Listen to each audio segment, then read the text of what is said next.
Olá, meus caros.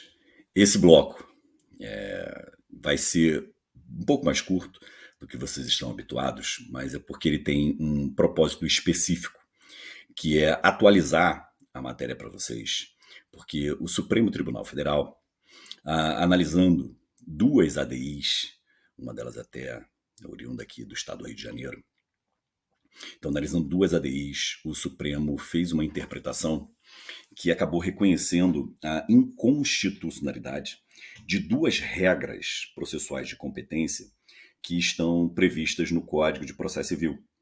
Então é importante a gente trabalhar essas duas regras, tá? Eu vou aqui indicar para vocês quais são as ADIs, até porque o Supremo, nesse caso específico, ele trabalhou também algumas outras questões de processo, mas atermeei somente as regras de competência, porque é o nosso objeto aqui desse módulo, tudo bem?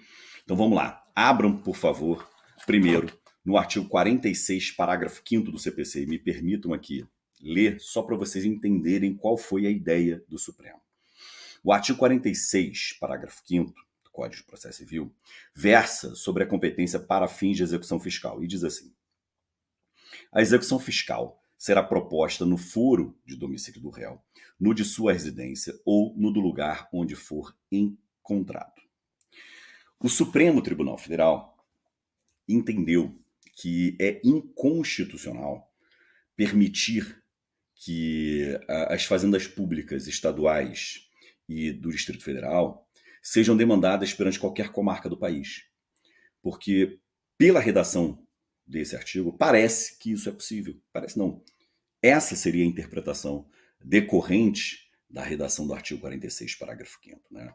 Que você poderia permitir que os estados e o Distrito Federal fossem demandados perante pudessem demandar perante qualquer comarca. E o Supremo entendeu que essa linha de interpretação não pode ser considerada constitucional. E, na mesma oportunidade, agora vão ao artigo 52, parágrafo único, o Supremo também reconheceu a inconstitucionalidade dessa regra.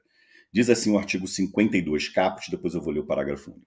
É competente o foro do domicílio do réu para as causas em que seja autor Estado ou o DF.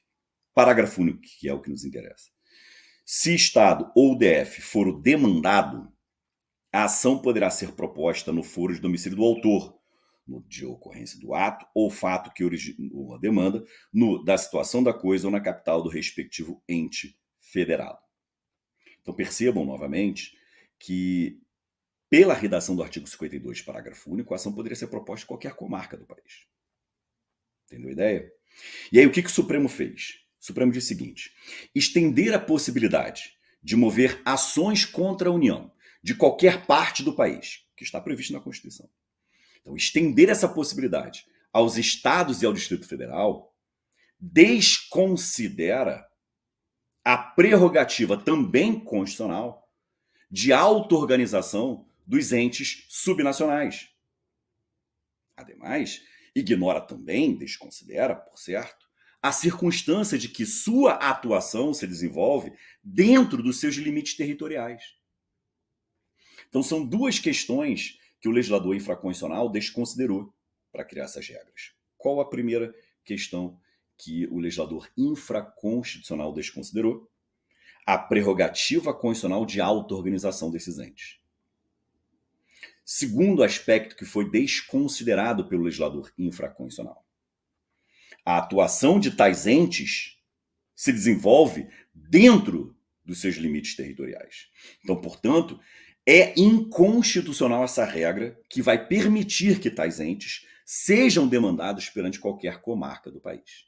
Seguindo essa linha de interpretação, portanto, os artigos 46, parágrafo 5º e 52, parágrafo único, com a redação que eles possuem, são inconstitucionais. E aí o que o Supremo fez? Aplicou a seguinte interpretação, que vai ser aplicável a ambos os artigos, 46, parágrafo 5º e 52, parágrafo único. Qual é a restrição?